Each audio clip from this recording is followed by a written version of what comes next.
For over a century, the name Johnson meant one thing: safety. It meant pure, white cleanliness. That was the legacy they promised to the world. But today, that reputation is in ruins. Instead of safety, they have left behind a historic crisis of trust. The accusation is simple and terrifying. They are accused of poisoning their own customers. We are talking about tens of thousands of women suffering from cancer. We are talking about billion-dollar lawsuits. An empire that was once the pride of America is now exposed. They were profiting off our health, but the darkest failure isn't in the courtroom. It is inside the family itself. The heirs inherited mountains of cash, but they also inherited misery. Just look at the billionaire heiress, Casey Johnson. She didn't die like royalty. She died alone, surrounded by trash and rats. Her tragic end is the ultimate proof of this family's failure. They won in business, but they completely lost at being human. From Civil War bandages to the 1957 asbestos cover-up, the origins of the Johnson & Johnson empire are rooted in the blood and gore of 19th century American medicine.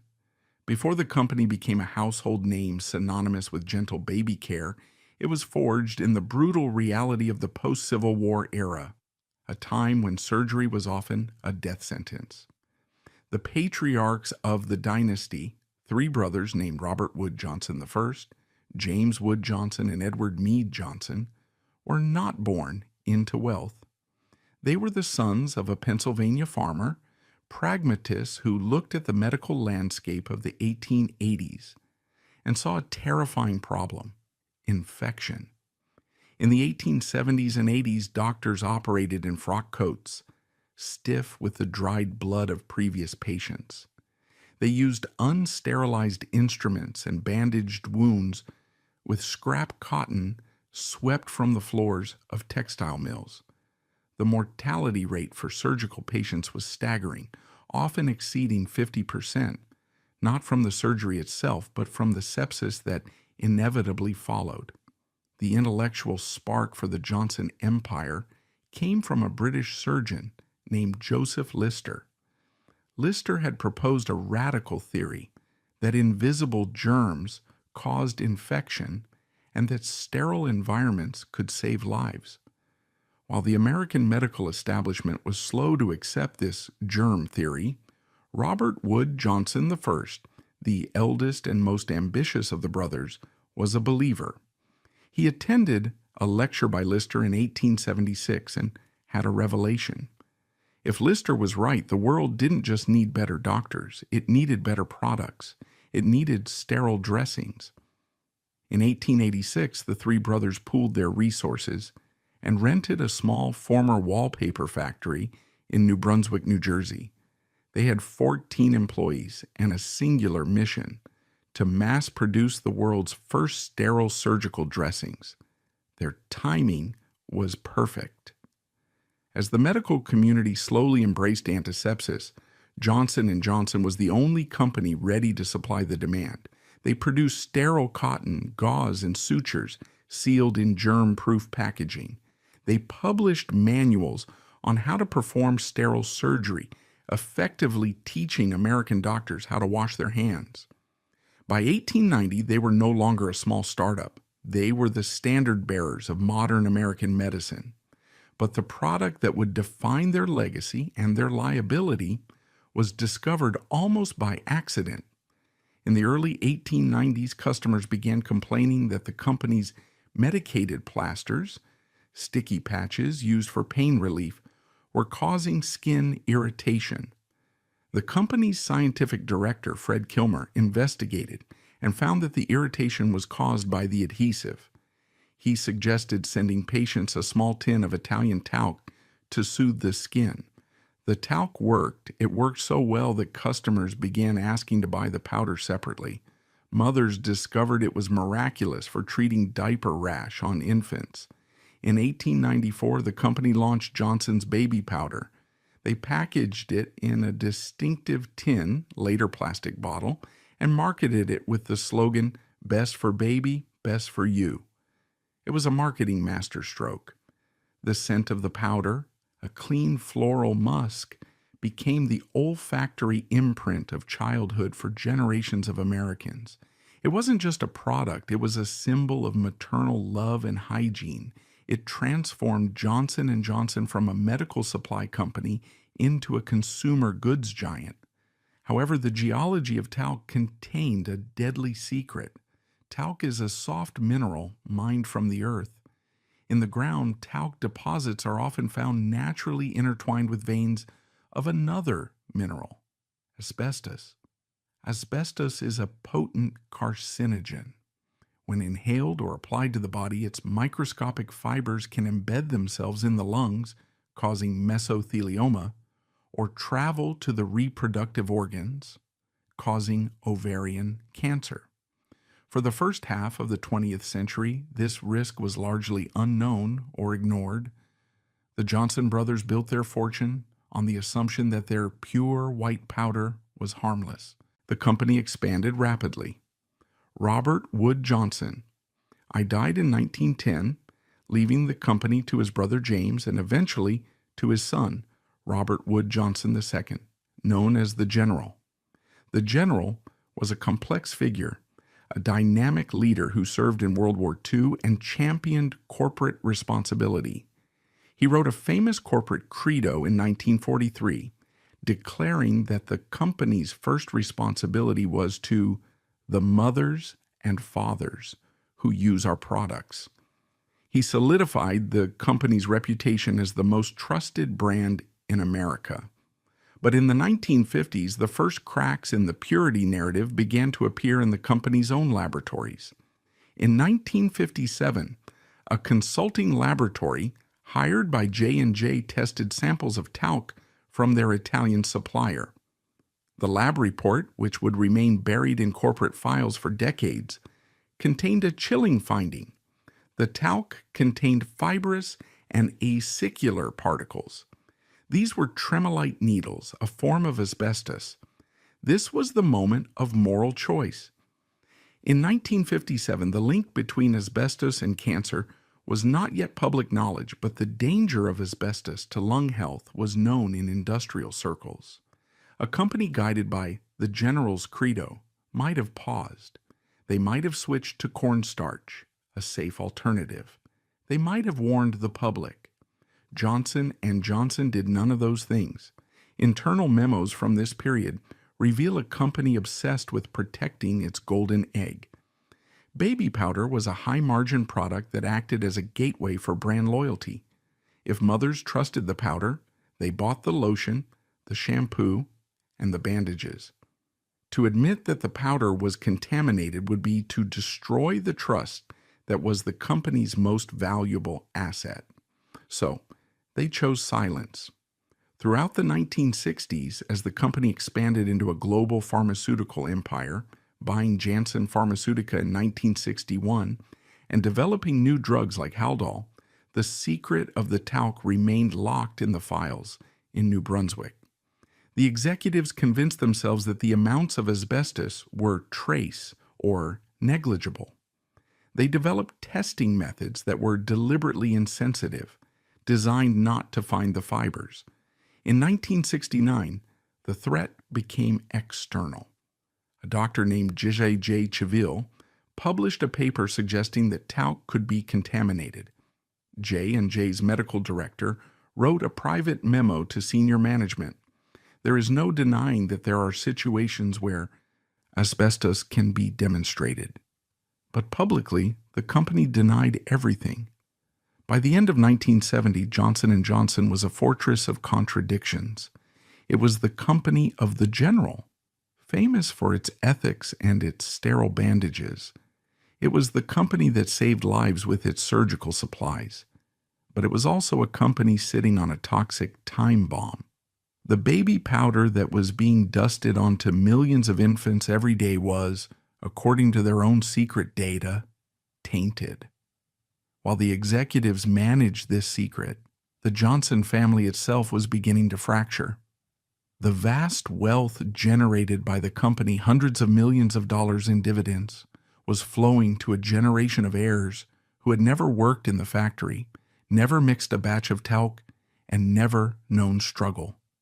The Band-Aid barons were becoming the jet-set Johnsons, and the money that came from the purest product on earth was about to fuel a generation of excess, scandal, and tragedy that would rival the Borgias. Why didn't they just switch to cornstarch? When the internal warnings became a public threat in the early 1970s, the executives faced a defining choice. Instead of switching to cornstarch, a safe plant-based alternative, they chose to construct a sophisticated scientific mirage. The architecture of this cover-up was built on a specific technical deception regarding testing methods. In the early 1970s, the FDA was considering regulating the amount of asbestos allowed in cosmetic talc. J&J's scientists knew that if the FDA mandated the use of transmission electron microscopy, TEM, the most sensitive testing method available, the asbestos in their talc would be detected. The fibers were microscopic, often hidden within the talc platelets, but under an electron microscope, they were undeniable. So J&J launched a quiet, aggressive lobbying campaign to rig the game. They urged the FDA to adopt a different testing standard, X-ray diffraction, XRD. This method was cheaper and faster, but it had a critical flaw. It was notoriously insensitive. It required a relatively large amount of asbestos to register a positive result. Using X-ray diffraction to find trace asbestos was, as one scientist later described it, like trying to weigh a needle on a truck scale. The needle is there, but the scale says 0. Throughout 1972 and 1973, J&J sent assurances to the FDA that their talc was asbestos-free, based on the results of these less sensitive tests. They omitted the results from their own internal labs that used the better technology and found the cancer-causing fibers. In one particularly damning memo from 1973, a company executive explicitly stated that the goal was to prevent the FDA from adopting a method capable of detecting trace levels. The strategy worked. The FDA, underfunded and reliant on industry data, backed down. They did not mandate a strict zero-tolerance policy or a specific testing method. They essentially allowed Johnson & Johnson to police itself. Secure in the belief that the regulatory threat had been neutralized, J&J pivoted from defense to offense. The 1970s saw the company launch a massive marketing campaign to expand the usage of baby powder. They realized that the birth rate was fluctuating, but the adult population was growing. They needed to convince grown women to dust themselves with talc every day. This was the birth of the shower-to-shower era. The advertising jingle, "A sprinkle a day helps keep odor away," became a cultural earworm.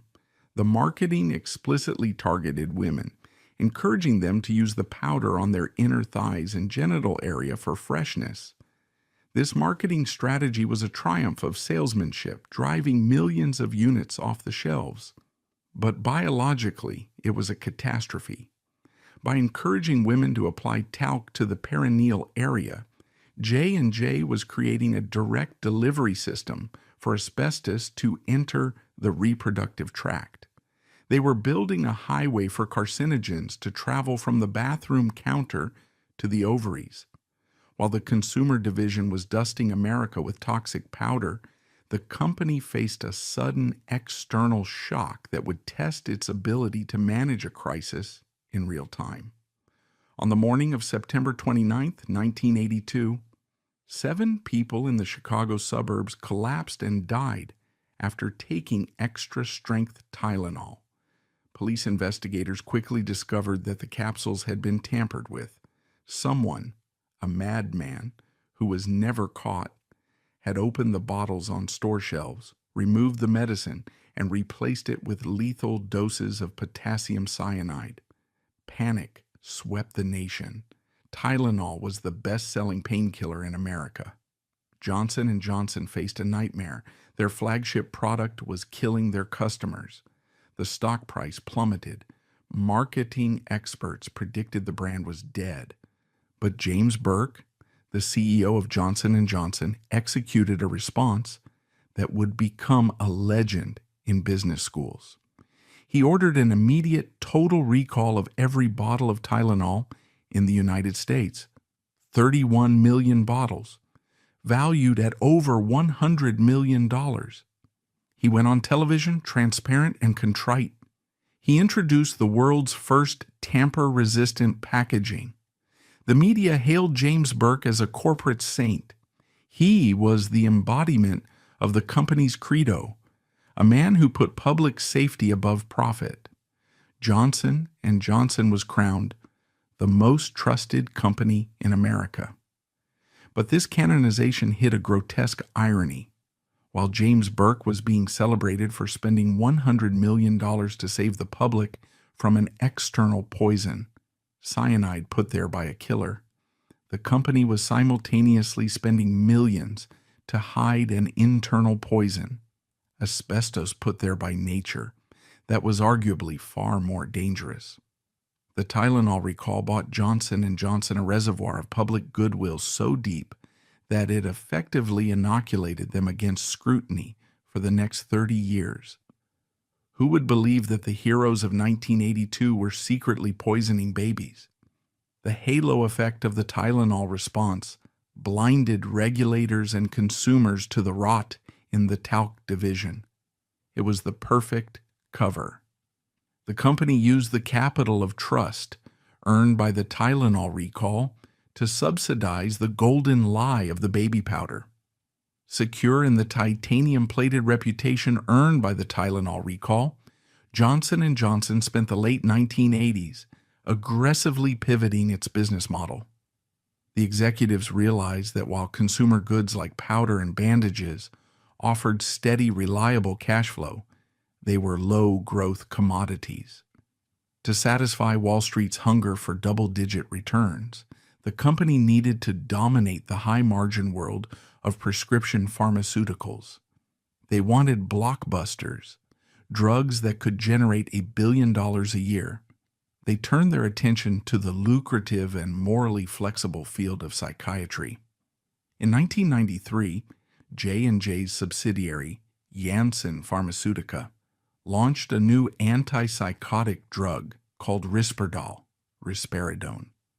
Like Eli Lilly's Zyprexa, which would follow a few years later, risperidone was an atypical antipsychotic designed to treat schizophrenia in adults. It was a powerful brain-altering chemical that could silence voices and stabilize moods without the zombie-like side effects of older drugs like Thorazine. But J&J had a problem. The market for adult schizophrenia was relatively small, affecting only about 1% of the population. A drug limited to that 1% could be profitable, but it would never be the empire-building sun god that the board demanded. To achieve the sales targets, risperidone needed to be taken by more people.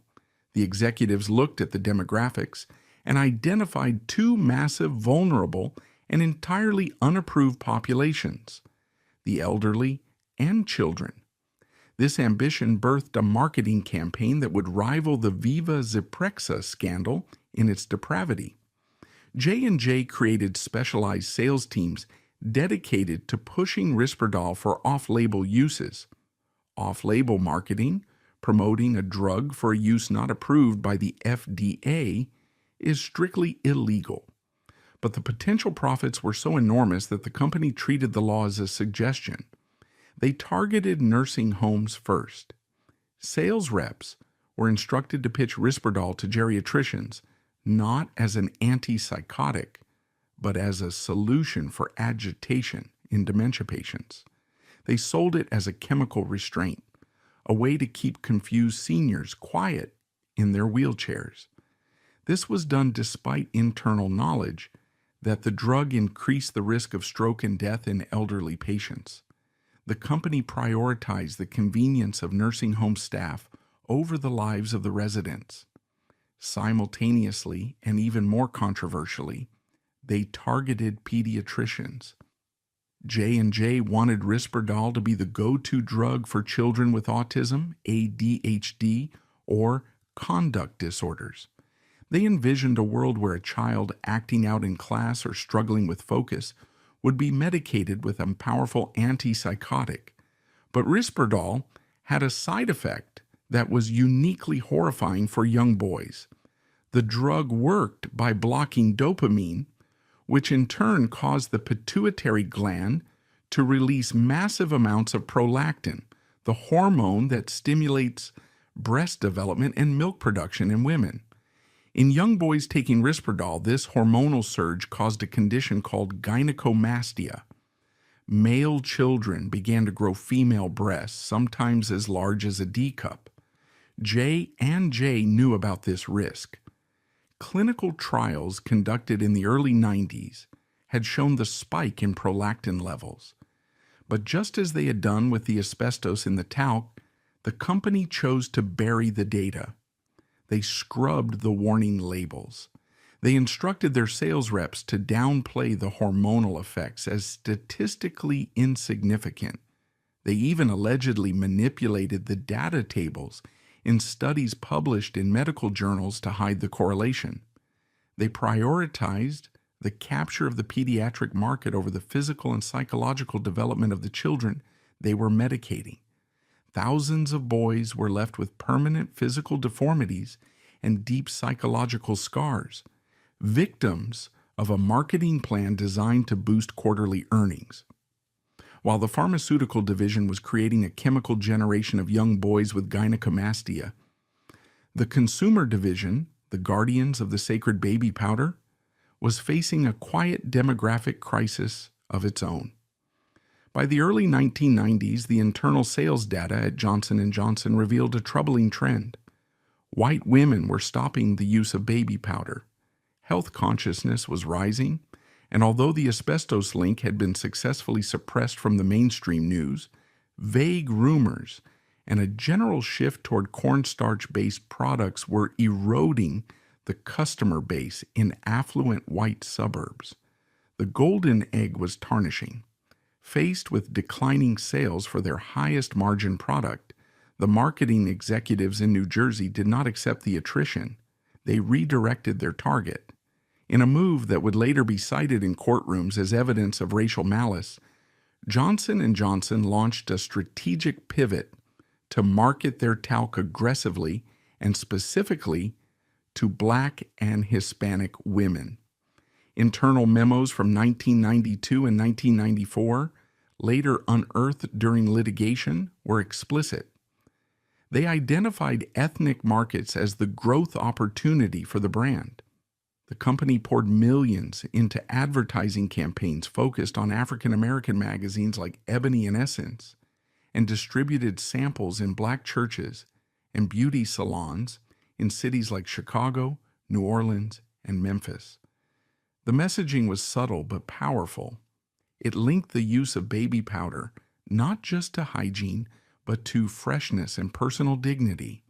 They preyed on cultural norms within these communities regarding grooming and scent, cementing the daily dusting of talc as a generational ritual passed from grandmothers to mothers to daughters. They handed out coupons in low-income neighborhoods, ensuring that the product remained a staple in Black households, even as it disappeared from white ones.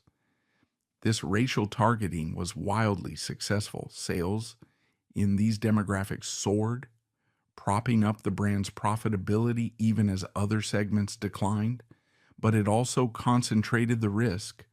By flooding specific communities with a product they knew, or should have known, contained carcinogens, J&J was effectively concentrating the future cancer cluster. The golden lie was no longer just a corporate deception. It had become a mechanism of environmental racism.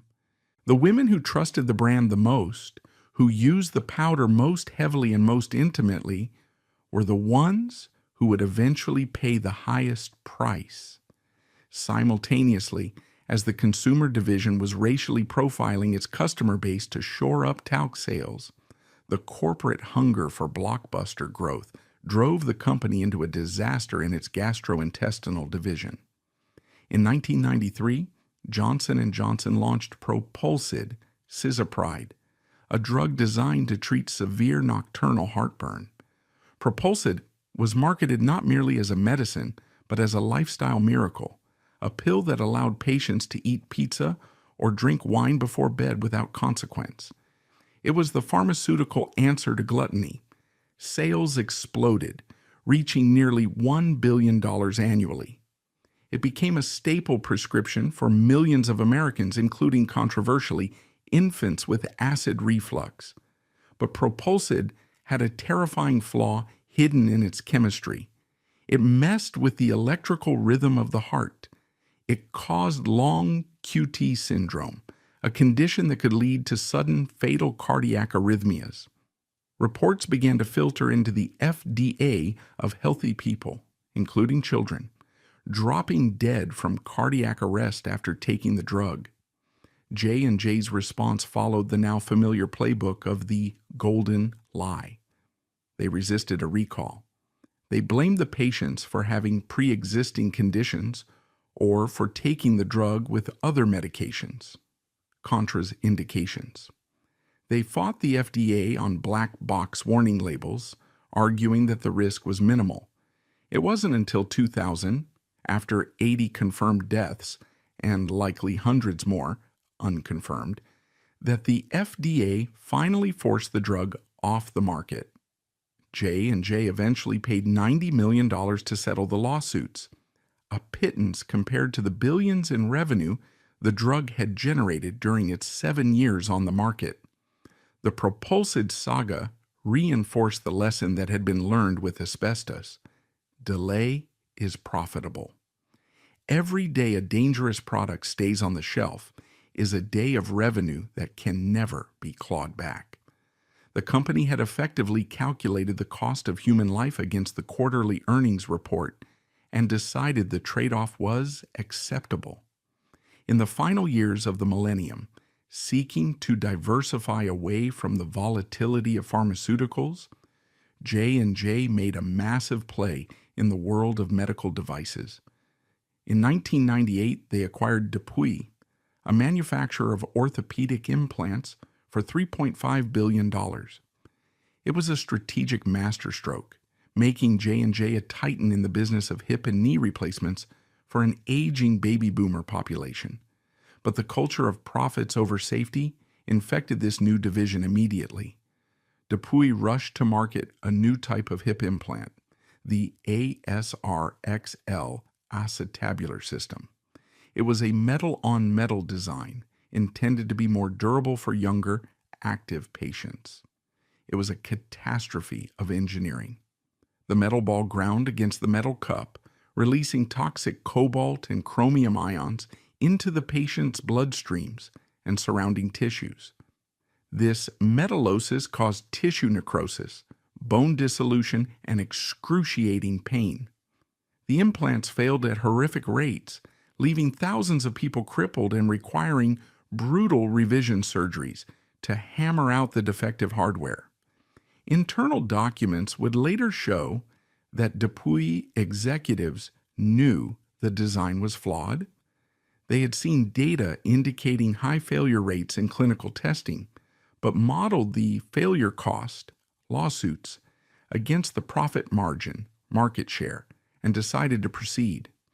They treated human hips like defective car parts, calculating that it was cheaper to pay settlements later than to delay the launch now. As the year 2000 closed, Johnson & Johnson stood at the zenith of American capitalism. It was a triple threat empire, a pharmaceutical giant, Risperdal, a consumer goods icon, baby powder, and a medical device titan, Dupuis. Its stock was a staple of every pension fund in America.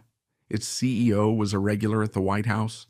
The Johnson family heirs were some of the wealthiest people on the planet, living in a world of private jets and polo matches, funded by this diverse stream of revenue. But the foundation of this wealth was a lattice of ticking time bombs. The asbestos in the baby powder was still being dusted onto infants, specifically targeted at minority communities. The Risperdal boys were growing breasts. The Dupuy hips were grinding metal into bone, and the propulsed victims were in their graves. The golden lie had held for decades, held together by the glue of the Tylenol reputation. But the new century would bring a new kind of scrutiny. The internet was arriving, allowing victims to connect the dots. And the family that lived off this dirty money was about to implode in a spectacle of death and degeneracy that would prove that the rot in the factory had spread to the mansion. As the 20th century drew to its close, Johnson & Johnson was not just a corporation. It was a fortress of American exceptionalism. By 1999, the company's stock had split dozens of times, creating a legion of millionaires among its long-term shareholders and cementing the Johnson family as one of the wealthiest clans on earth. The golden lie had worked. The strategy of aggressive denial regarding the asbestos, coupled with the halo of the Tylenol recall, had created a brand so Teflon-coated that even the deaths associated with Propulsid or the whispers about Risperdal could not scratch it. The company ended the millennium with a market capitalization that rivaled the GDP of small nations, a testament to the power of branding over biology. However, in the deepest recesses of the corporate archive, the ghost of the talc issue refused to vanish. In 1997, a toxicologist hired by the company wrote a memo that would eventually become a cornerstone of future litigation. In it, he acknowledged that despite decades of denials, the fundamental problem remained. It was geologically impossible to guarantee that the talc mines were asbestos-free. "We cannot say that our talc is asbestos-free," the memo warned, "only that we cannot detect it." This distinction between purity and undetectability was the razor's edge upon which the entire empire balanced. Yet publicly, the company continued to assure the FDA and the world that Johnson's baby powder was as pure as snow. This era of the golden lie, 1971 to 2000, was defined by a specific successful arrogance. The executives believed that they could manage nature with marketing and manage liability with settlements. They believed that the credo carved into the wall of their headquarters, "We believe our first responsibility is to the mothers and fathers," was compatible with a business model that knowingly exposed those mothers to carcinogens and those fathers to defective hip implants. They had constructed a reality where profit was the ultimate proof of virtue. But this accumulation of wealth came with a price that did not appear on the balance sheet. The billions of dollars siphoned from the sick and the trusting were flowing into the private trust funds of the Johnson heirs. And just as the toxic dust was silently corrupting the bodies of the customers, the toxic money was silently corrupting the souls of the children who spent it. The corporate machine was functioning perfectly, but the family it supported was about to prove that money earned without conscience carries a curse that no amount of luxury can cure. The golden age of the corporation was ending. The dark age of the family was beginning. Does money destroy family? As the 1970s progressed, a profound moral schism began to tear the Johnson dynasty apart. In the sterile laboratories of New Brunswick, the corporation was ruthlessly focused on efficiency and the suppression of toxicological data regarding asbestos. But in the manicured estates of New Jersey and Florida, the family that owned the company was descending into a chaotic spectacle of consumption, lust, and greed that would dominate the tabloids for decades. The Johnson curse was no longer a whisper. It was a screaming headline. The river of dividends flowing from the sale of baby powder, hundreds of millions of dollars annually, was landing in the accounts of a generation of heirs who were entirely untethered from the source of their wealth and, increasingly, from reality itself. The epicenter of this familial disintegration was J. Seward Johnson Sr., the second son of the company's founder. Seward was a man who had never known a day of financial want. He was the prototype of the useless heir, a hypochondriac, a serial philanderer, and a man whose emotional maturity had been permanently stunted by the buffer of his billions. He sat on the board of directors of Johnson & Johnson, but his presence was purely ceremonial. His true vocation was self-indulgence. By 1971, at the age of 76, Seward was bored. His third marriage was stale. He was looking for a final act of vitality before the grave. He found it in the servants' quarters. In May 1971, the Johnson household hired a new chambermaid. Her name was Basia Piasecka. She was 34 years old, a Polish immigrant who had arrived in the United States with a degree in art history, $100 in her pocket, and a fierce, burning ambition to escape poverty.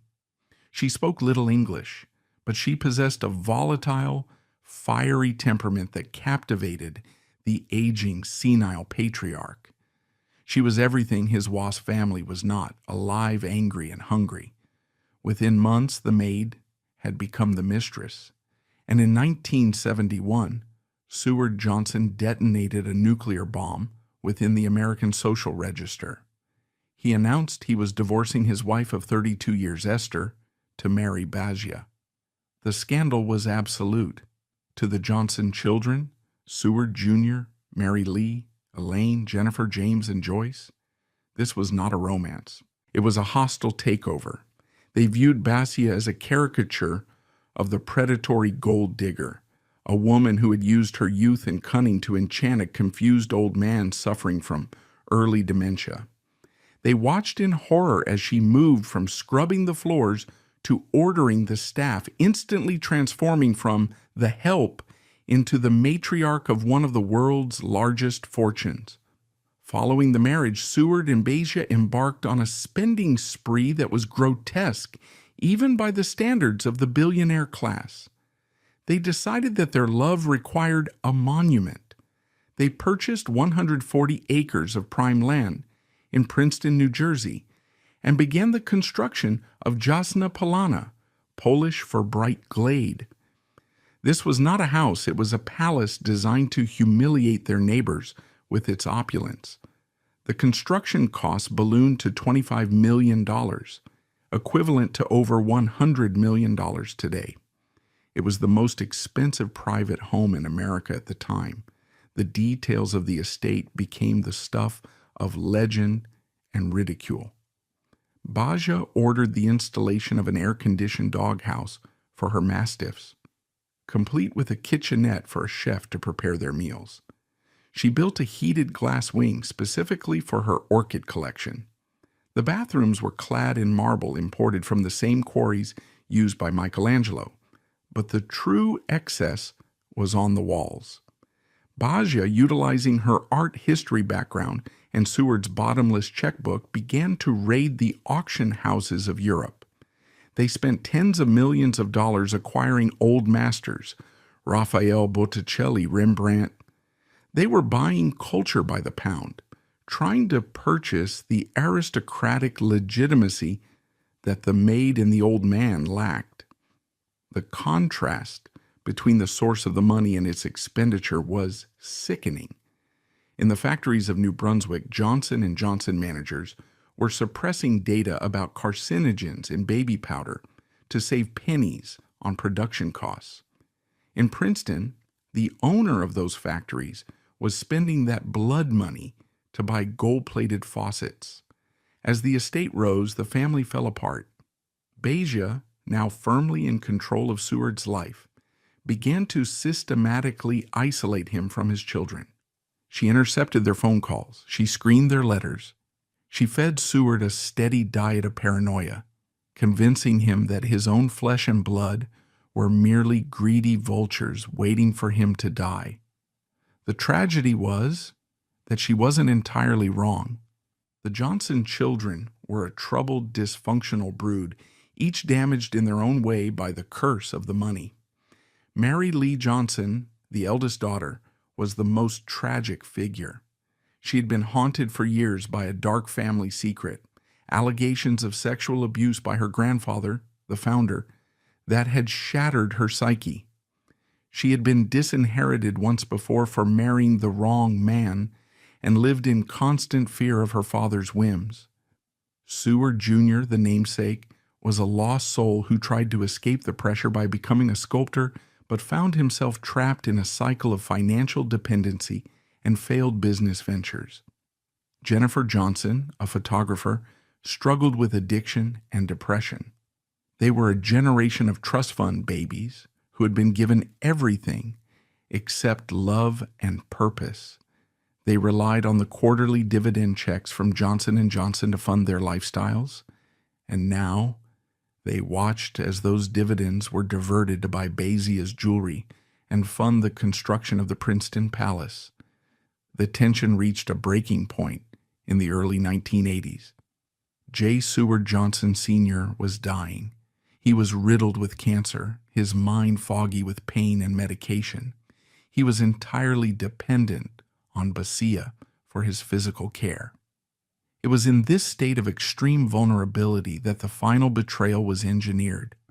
Basia brought in a new team of lawyers, replacing the old family retainers who had protected the children's interests.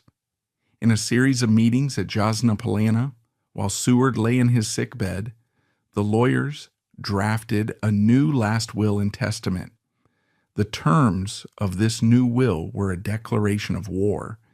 It revoked all previous arrangements. It left the entirety of his estate, the cash, the stocks, the art, the palace, to Basia Piaseca Johnson. The children were effectively disinherited. They were left with nothing but the trust funds established for them decades earlier. While these trusts were substantial, generating millions a year in income, they were a pittance compared to the principal fortune of $400 million, roughly $1.2 billion today, that Seward controlled. The bulk of the Johnson & Johnson fortune was about to pass out of the Johnson bloodline forever. On May 23, 1983, J. Seward Johnson Sr. died. He was 87 years old. The funeral was a tense, surreal affair. The children stood on one side of the grave, the young widow on the other. There was no grief, only calculation. The air was thick with unspoken threats. As the dirt hit the coffin, the ceasefire ended. Within days, the children filed a legal challenge to the will in the Manhattan Surrogates Court. They alleged that their father had been mentally incompetent when he signed the document. They alleged that Basia had used undue influence, terrorizing and manipulating a dying man to steal their birthright. They claimed she had physically abused him, screaming at him until he signed what she wanted. This filing triggered the most expensive, vicious, and public will contest in the history of the United States. It would be a trial that stripped the Johnson dynasty naked in the public square, exposing every secret, every addiction, and every cruelty that the money had tried to hide. The War of the Roses had begun, and the curtain was about to rise on a spectacle of greed that would shock the nation. The legal war that erupted in the Manhattan Surrogates Court in 1986 was not merely a dispute over probate. It was a public autopsy of the American aristocracy. The trial, formerly known as the In Re Estate of J. Seward Johnson, became the most expensive, sensational, and voyeuristic will contest in the nation's history. For 4 months, the courtroom was packed with reporters from the New York Times, Vanity Fair, and the tabloids, all eager to chronicle the disintegration of a dynasty that had once been the epitome of discretion. The strategy of the Johnson children, Seward Jr., Mary Lee, and their siblings, was scorched earth. To win their inheritance back from Basia, they had to destroy their father's memory. They painted a portrait of J. Seward Johnson Sr., not as a titan of industry, but as a drooling, incontinent husk who had been mentally evicted from his own life years before his death. They paraded expert witnesses who testified to his senility, his confusion, and his utter dependence on Basia.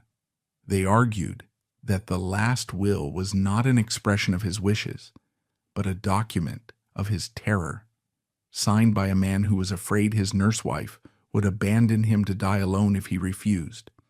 But Basia's defense team, led by the formidable Shearman and Sterling, fired back with equal ferocity. They turned the spotlight onto the accusers. They argued that the children were vultures who had ignored their father for decades, treating him as nothing more than a walking ATM. Under cross-examination, the heirs were forced to admit to a litany of personal failures that shattered the family's dignified image. The jury heard about Seward Jr.'s failed business ventures and his humiliating suicide attempt, jumping out a window only to survive. They heard about the chaotic, drug-fueled lives of the younger siblings. The defense painted a picture of a brood of ungrateful wastrels who were angry that their father had finally found happiness with a woman who actually cared for him. The trial reached its emotional nadir when the subject of Mary Lee Johnson was raised. The eldest daughter's lawyers introduced allegations of incestuous abuse that had haunted the family for generations, suggesting a cycle of trauma that had poisoned the bloodline long before Basia arrived. The courtroom became a theater of cruelty, where the price of admission to the family fortune was the public destruction of one's own dignity. As the legal fees climbed toward $24 million, a record for a civil trial at the time, the presiding judge, Marie Lambert, pushed for a resolution. She knew that a jury verdict would likely lead to a decade of appeals that would drain the estate dry. Just minutes before the jury was set to deliberate, in the summer of 1986, a deal was struck in the judge's chambers. The settlement was a resounding victory for the outsider. Basia Piasecka Johnson walked away with $340 million, roughly $1 billion today, and the keys to the Jasna Polana estate. The children were given a settlement of roughly $40 million to split among themselves. It was a fortune by the standards of ordinary people, but a pittance compared to what they felt was their birthright. The maid had beaten the dynasty. The will contest of 1986 officially ended the era of the Johnson family as a unified entity. The siblings took their money and scattered, retreating into their private enclaves in Florida, New York, and London. But the trauma of the trial lingered like a toxic residue. The next generation, the grandchildren of Seward, grew up watching their parents destroy each other in court. They learned a terrible lesson that would define their lives. Money was the only thing that mattered, and family was the enemy. This toxic inheritance shaped the life of Jamie Johnson, a great-grandson of the founder. Born into this fractured clan, Jamie grew up with immense wealth, but a deep sense of alienation. He saw the paranoia that gripped his relatives, the fear that everyone was out to get their money, and the profound unhappiness that the baby powder fortune seemed to generate. In 2003, at the age of 23, Jamie committed the ultimate act of class betrayal. He picked up a camera and made a documentary titled Born Rich. The film was a cultural grenade thrown into the parlor of the American elite. Jamie turned the lens on his own peers, interviewing heirs to the Vanderbilt, Trump, and Newhouse fortunes about the taboos of inherited wealth. But the most searing moments were the scenes involving his own family. He filmed his father, Jim Johnson, Seward's son, advising him never to discuss money with outsiders, advice Jamie was actively ignoring by making the movie. He captured the vacuousness, the suspicion, and the aimlessness of the heirs. When Born Rich premiered at the Sundance Film Festival and was subsequently bought by HBO, the reaction from the Johnson dynasty was nuclear. They viewed Jamie not as an artist, but as a traitor. His own father sued him to stop the release of the film. He was effectively excommunicated, banned from family gatherings, and cut off from the inner circle. The curse had mutated. It was no longer just about fighting for money. It was about fighting for silence. The family that had covered up the asbestos in their factories was now trying to cover up the emptiness in their souls. But if Jamie was the rebel who escaped by exposing the truth, his cousin Casey Johnson was the victim who was swallowed by the lie. Casey was the daughter of Woody Johnson, one of Seward's grandsons. Woody was the success story of his generation. He managed his inheritance well, bought the New York Jets football team, and became a major Republican donor. But while Woody was building his public profile, his daughter was disintegrating. Born in 1979, Casey Johnson was the it girl of the family. Blonde, charismatic, and fabulously wealthy, she grew up in the hermetic privilege of Manhattan's Upper East Side. But Casey carried a biological burden that was deeply ironic given her family's business. She was diagnosed with type 1 diabetes as a child. The heiress to the company that manufactured glucose meters, insulin pumps, and the very drugs used to treat the disease was battling the condition her family profited from. But for Casey, diabetes became a weapon in her war against her distant socialite parents. In a family where emotional needs were often met with financial solutions, Casey learned that her health was the only leverage she had. She famously stopped taking her insulin as a teenager to lose weight and to terrify her parents. It was a cry for help that went unheard in the noise of the jet-set lifestyle. As she entered her 20s in the mid-2000s, Casey moved to Los Angeles. She threw herself into the burgeoning reality TV culture, becoming a childhood friend and rival of Paris Hilton. She was a fixture of the tabloid scene, photographed stumbling out of nightclubs, shopping on Rodeo Drive, and engaging in public feuds. To the world, she was a spoiled brat, a caricature of the stupid rich. To those close to her, she was a young woman suffering from severe borderline personality disorder and addiction, fueled by an unlimited credit limit. Her behavior became increasingly erratic. She accused her aunt of stealing her boyfriend. She was arrested for breaking into a girlfriend's house.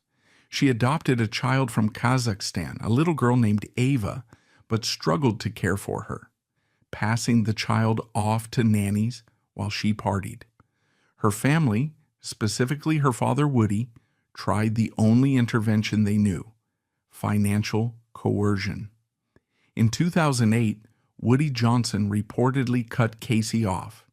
He restricted her access to the main family trust, hoping that poverty would force her into rehab.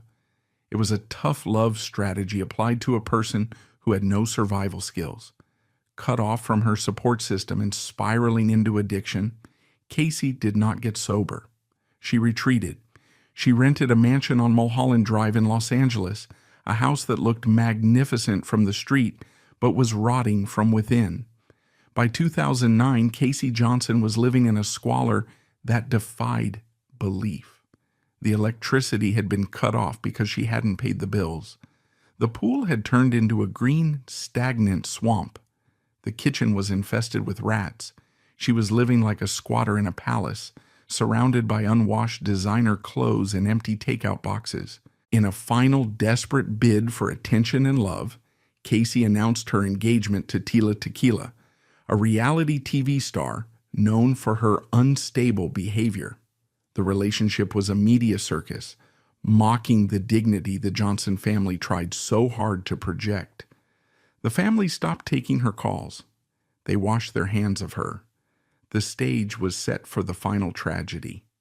The Johnson curse was about to claim its most visible victim, a woman who had everything and nothing, dying of a treatable disease in a city of angels. On the morning of January 4th, 2010, the silence of the rented mansion on Mulholland Drive was finally broken. A maid arriving to clean a house that had long since surrendered to squalor pushed open the door to the master bedroom. The air was stale and cold. The heating had been turned off for days. Lying on the bed, surrounded by a chaotic nest of designer clothes, empty prescription bottles, and the debris of a life lived without limits, was the body of Casey Johnson. She had been dead for several days. The news of her death tore through the tabloid ecosystem like a shockwave.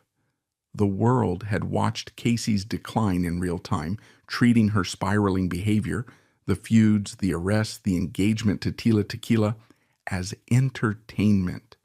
But the autopsy report, released weeks later by the Los Angeles County coroner, stripped away the celebrity veneer and revealed a tragedy of profound neglect.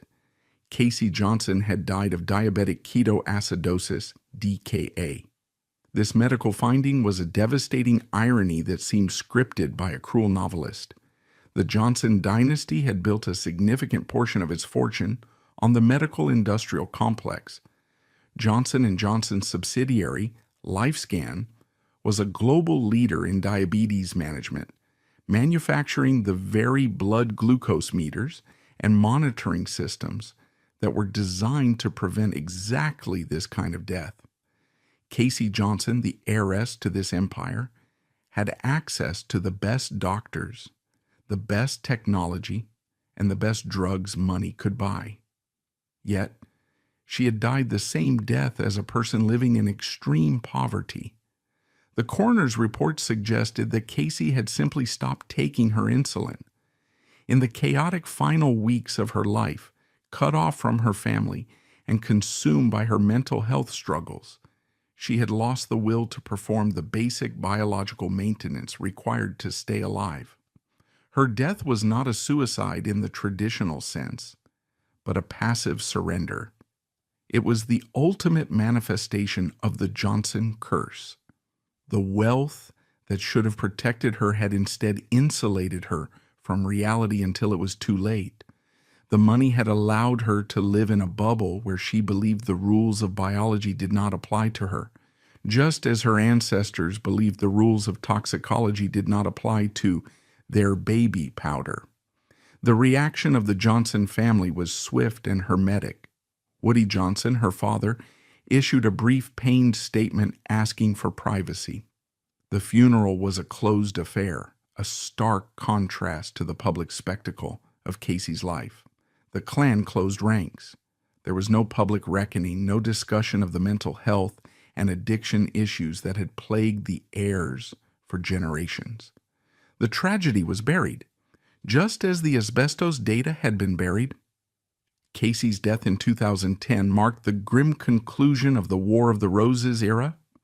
The generation of heirs who had fought the Basia will contest in the 1980s were now aging, and their children, the generation of the void, were either dead, exiled like Jamie Johnson, or quietly spending their dividends in the shadows.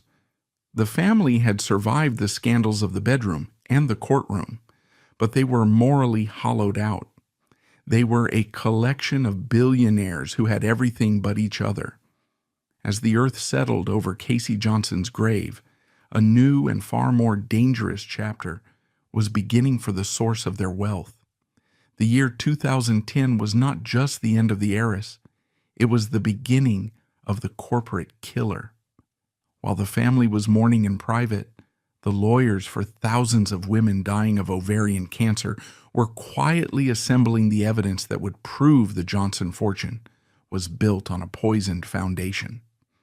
The asbestos in the baby powder The metal in the hips and the opium in the supply chain were about to explode into the public consciousness. The curse was moving from the mansion to the boardroom, and this time the body count would not be limited to a single heiress. The opioid kingpin and the Texas two-step bankruptcy scheme. While the family was disintegrating in the tabloids, the corporate machine was busy fighting a war on a different front, concealing the truth about the company's most iconic product. As the year 2010 dawned, Johnson & Johnson appeared to the casual observer and the Wall Street analyst to be an unshakable pillar of the global economy.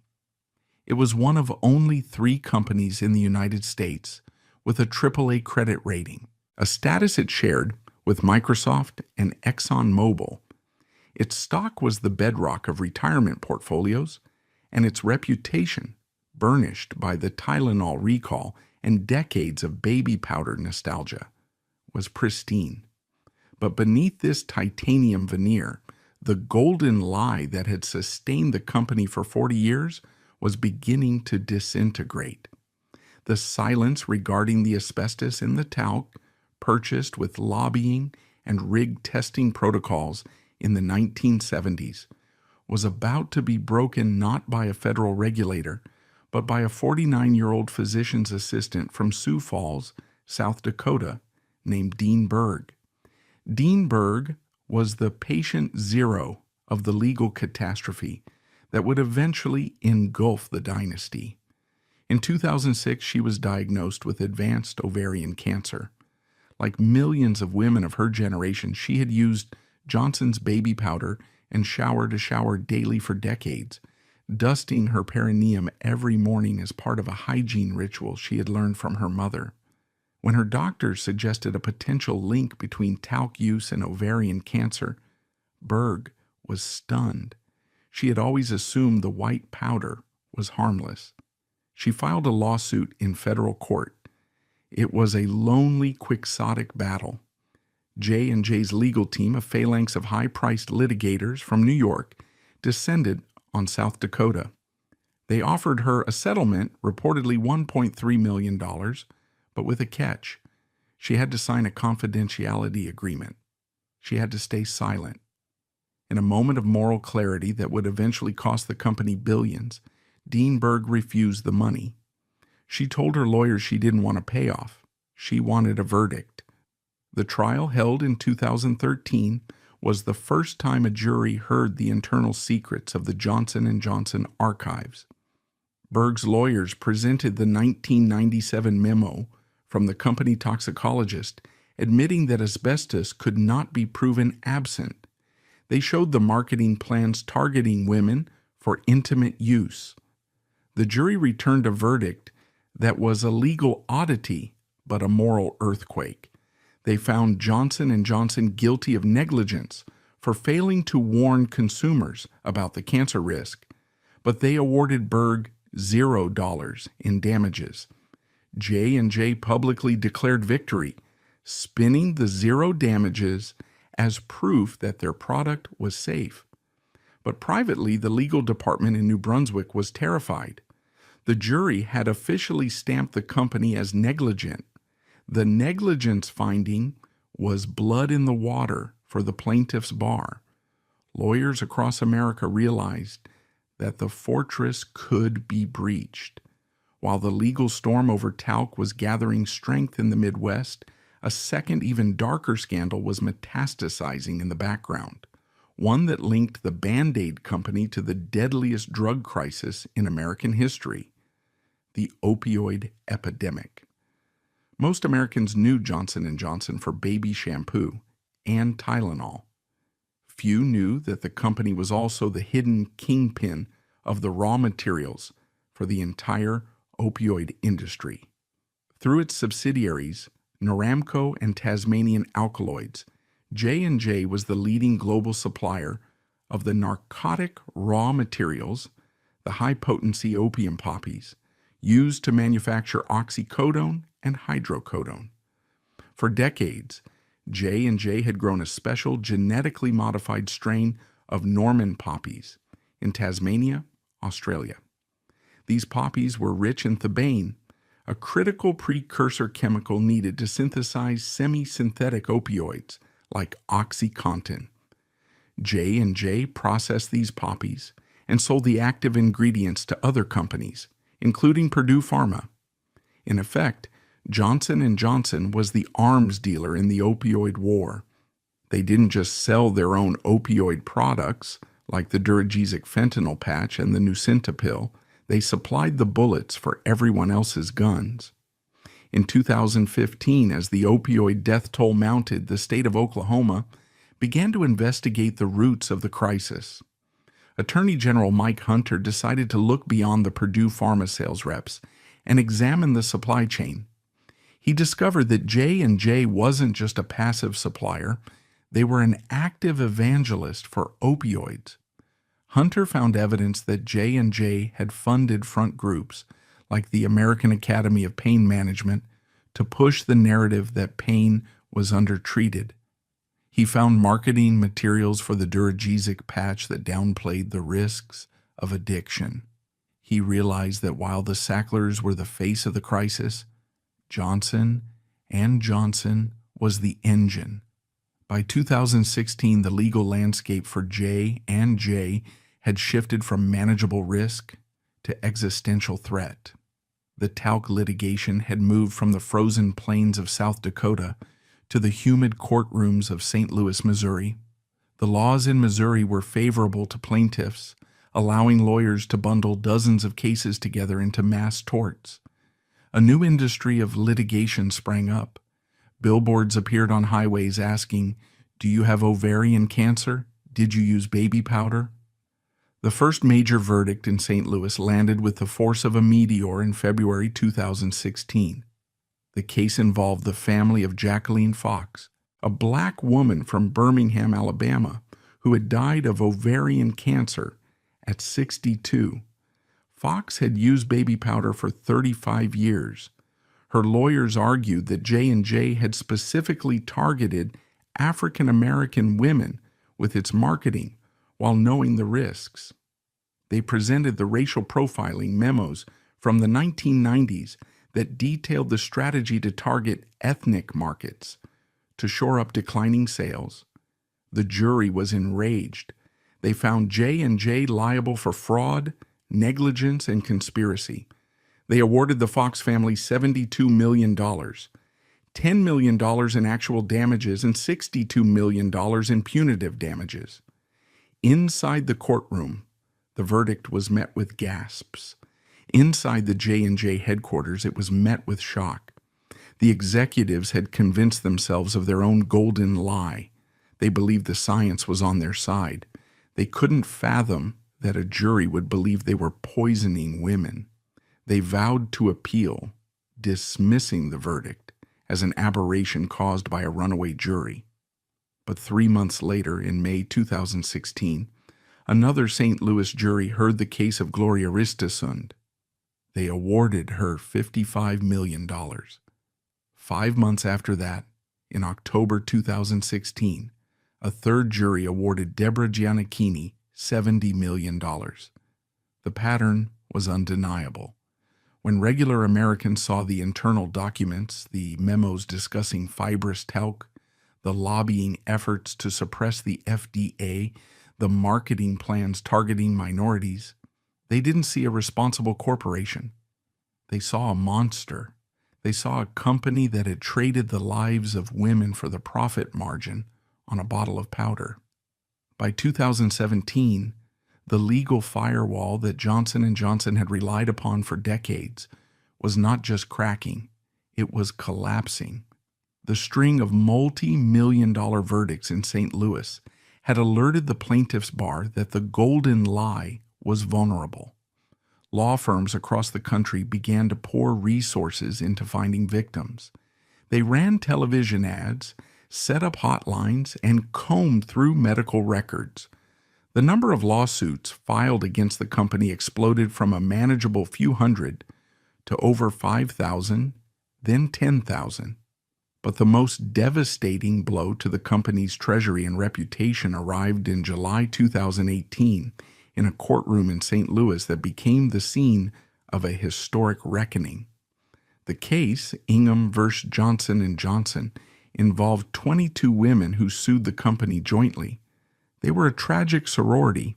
Some were mothers, some were grandmothers, and 6 of them had already died before the trial began.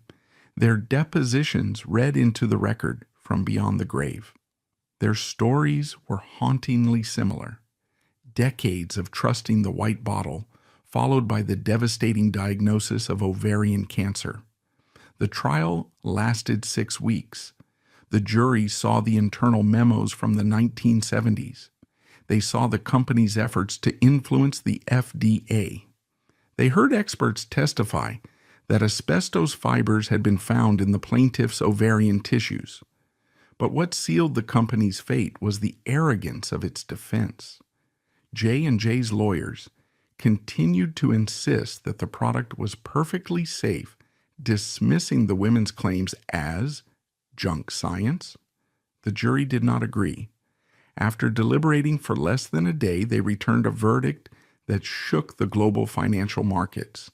They awarded the 22 women $550 million in compensatory damages and a staggering $4.14 billion in punitive damages. The total verdict was $4.69 billion. It was the 3rd largest personal injury verdict in United States history. The size of the punitive damages intended to punish the company sent a clear message. The jury believed that Johnson & Johnson's conduct was malicious. They believed the company had knowingly traded lives for profit. J&J immediately vowed to appeal, calling the trial fundamentally unfair. But the damage was done. The verdict signaled to Wall Street that the liability was potentially infinite. If 22 women could win $4.7 billion, what would happen when the other 10,000 cases went to trial? While the executives in New Brunswick were reeling from the St. Louis verdict, a second, perhaps more lethal blow was delivered by the press. In December 2018, the news agency Reuters published a special investigative report titled "Johnson & Johnson Knew for Decades That Asbestos Lurked in Its Baby Powder." This was not a typical news story. It was a forensic autopsy of the corporate soul. Reporters Lisa Girian and Chad Terhune had reviewed thousands of internal documents that had been unsealed during the litigation.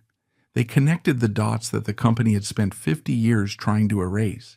They published the 1957 lab reports. They published the memos about managing the FDA. They proved that from at least 1971 to the early 2000s, the company's raw talc and finished powders sometimes tested positive for small amounts of asbestos, and that company executives, mine managers, scientists, doctors, and lawyers fretted over the problem and how to address it while failing to disclose it to regulators or the public. The Reuters report was a nuclear detonation. It stripped away the he said, she said ambiguity of the courtroom battles and presented the cold, hard, documentary evidence of a cover-up. The market reaction was violent. On the day the story broke, Johnson & Johnson's stock crashed by 10%, wiping out $40 billion in market value in a single trading session. It was the worst day for the stock in 16 years. The trust premium, the extra value investors placed on the J&J brand because of its reputation, evaporated instantly. As 2019 began, Johnson & Johnson was fighting for its life on 2 fronts. On the talc front, the lawsuits had swelled to nearly 15,000. On the opioid front, the reckoning in Oklahoma was reaching its climax.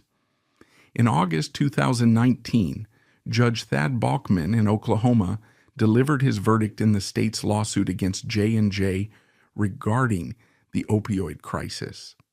He found the company liable for creating a public nuisance through its deceptive marketing of painkillers and its supply of raw opium materials. He ordered the company to pay $572 million to fund addiction treatment and prevention programs in the state. The verdict was the first time a court had held a pharmaceutical company responsible for the opioid epidemic. The judge's ruling was scathing. He wrote that J&J had embarked on a cynical, deceitful, multi-billion-dollar brainwashing campaign to convince doctors that opioids were safe for everyday pain. He labeled the company the kingpin of the crisis, noting that its subsidiaries supplied 60% of the active ingredients used for opioids in the United States. Johnson & Johnson was now officially a double killer in the eyes of the law, a company that caused cancer with its powder and addiction with its pills. The pressure on the board of directors was immense. The fight every case strategy was bleeding the company dry. Legal fees were running into the hundreds of millions. The reputational damage was making it difficult to recruit talent. And the verdicts kept coming. In 2020, a jury in New Jersey ordered J&J to pay $750 million to 4 punitive damages, though this was later reduced by a judge. The executives realized they needed an exit strategy. They needed a way to stop the lawsuits, cap the liability, and save the company's assets from being liquidated by juries. They needed a legal miracle. They found it in a controversial, obscure maneuver hidden deep in the corporate laws of the state of Texas. It was a legal two-step dance that allowed a company to split itself in half, dumping all its toxic liabilities into a bad bucket while keeping all its profitable assets in a good bucket. The maneuver was colloquially known as the Texas two-step. The plan, devised by the elite bankruptcy lawyers at Jones Day, was breathtaking in its cynicism. It worked like this. Johnson & Johnson would use a Texas law called a divisional merger to split into 2 new companies. One company, let's call it J&J Goodco, would keep all the cash, the drug patents, the consumer brands, and the revenue streams. The other company, J&J Badco, would get nothing but the 38,000 talc lawsuits and a limited funding agreement. Then, J&J Badco would immediately declare Chapter 11 bankruptcy. Under U.S. bankruptcy law, a filing triggers an automatic stay. This halts all litigation against the bankrupt entity. Because the lawsuits named the Badco as the defendant, the trials would stop. The victims would be trapped in bankruptcy court, forced to negotiate a settlement from a limited pot of money, while the Goodco continued to operate freely, paying dividends and bonuses as if nothing had happened. It was a legal quarantine. It was a way to amputate the gangrenous limb of liability and leave it in the trash, while the body walked away healthy. In May 2020, as a precursor to this strategy, J&J made a strategic retreat. They announced they would permanently stop selling talc-based baby powder in the United States and Canada. They claimed it was due to misinformation reducing demand, but legal analysts saw it for what it was. They were stopping the bleeding to prepare for the surgery. Then, in October 2021, they pulled the trigger. Over a frantic weekend, Johnson & Johnson executed the Texas two-step. They created a new subsidiary called LTL Management LLC, Legacy Talc Litigation. They transferred all the talc liabilities to LTL, and on October 14, 2021, LTL Management filed for Chapter 11 bankruptcy in North Carolina. The reaction from the victims was fury. Women who were dying of cancer, who had trial dates set for the coming months, were told their cases were frozen indefinitely. They were no longer plaintiffs. They were unsecured creditors in a bankruptcy proceeding for a company that hadn't existed a week earlier. Lawyers for the victims called it a fraudulent conveyance. They argued that J&J, a company worth $450 billion with $25 billion in cash on hand, was not bankrupt by any definition of the word. They argued that the company was abusing the court system to protect its assets from juries. The Texas two-step became the new battleground. It was no longer about science, it was about the integrity of the American justice system. Could a solvent, profitable corporation use bankruptcy to escape accountability for killing people? Throughout 2022, the battle raged in the bankruptcy courts. J&J offered to set up a $2 billion trust to settle all current and future claims. The victims rejected it, arguing that $2 billion was a fraction of what the cases were worth and wouldn't cover the medical bills of 40,000 women. In February 2023, a federal appeals court in Philadelphia delivered a stunning rebuke to the maneuver. The Third Circuit Court of Appeals dismissed LTL Management's bankruptcy filing. The judges ruled that the company was not in financial distress because it had the backing of its wealthy parent, J&J. They called the two-step a legal fiction and ordered the bankruptcy dismissed. It was a massive victory for the victims.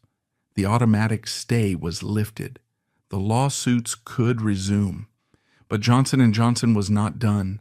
They were playing a game of attrition. They knew that every day of delay was a day that more plaintiffs died, reducing the payout. Within hours of the dismissal, they announced they would try again. They prepared a second bankruptcy filing, this time offering $8.9 billion. As the legal war dragged into 2023, the corporate killer had evolved into a corporate zombie, a company that could not die but could not escape the rotting flesh of its own history. The baby powder, the product that had built the dynasty, had become the poison that was slowly killing its creator. And while the lawyers argued over billions in court, the Johnson family heirs continued to cash their dividend checks, insulated from the carnage by layers of trusts and legal shields, living proof that in America, the only thing more powerful than the truth is the ability to pay for the delay. Is the Johnson dynasty finally over? By the spring of 2023, the corporate entity known as Johnson & Johnson had arrived at a moment of existential bifurcation. Following the rejection of their Texas two-step bankruptcy maneuver, the board of directors executed a strategic amputation even more radical than the bankruptcy filing.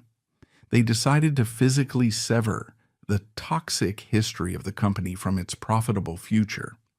In a massive restructuring finalized in August 2023, Johnson & Johnson spun off their entire consumer health division, the makers of Tylenol, Band-Aid, and the infamous baby powder, into a completely new independent company called Kenvue.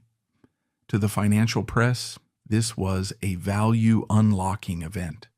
But to legal analysts and victims, it was a masterclass in corporate quarantine. The Johnson & Johnson name would slowly vanish from nursery shelves, replaced by the sanitized brand Kenvue, effectively isolating the legacy liabilities from the pharmaceutical giant.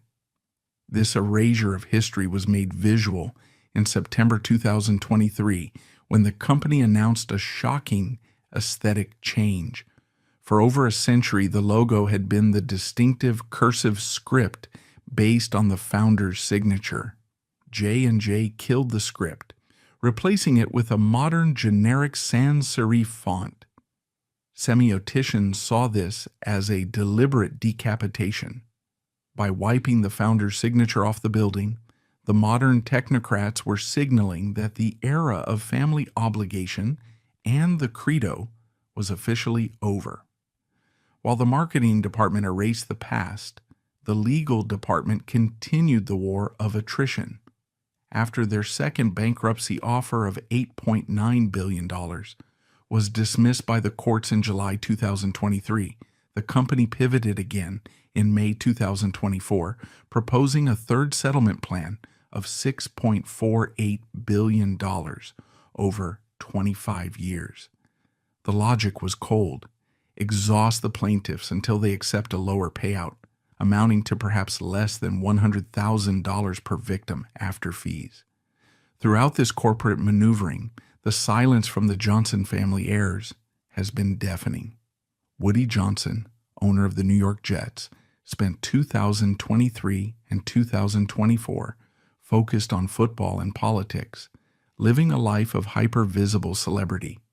There is no record of any heir visiting a hospice ward or offering an apology.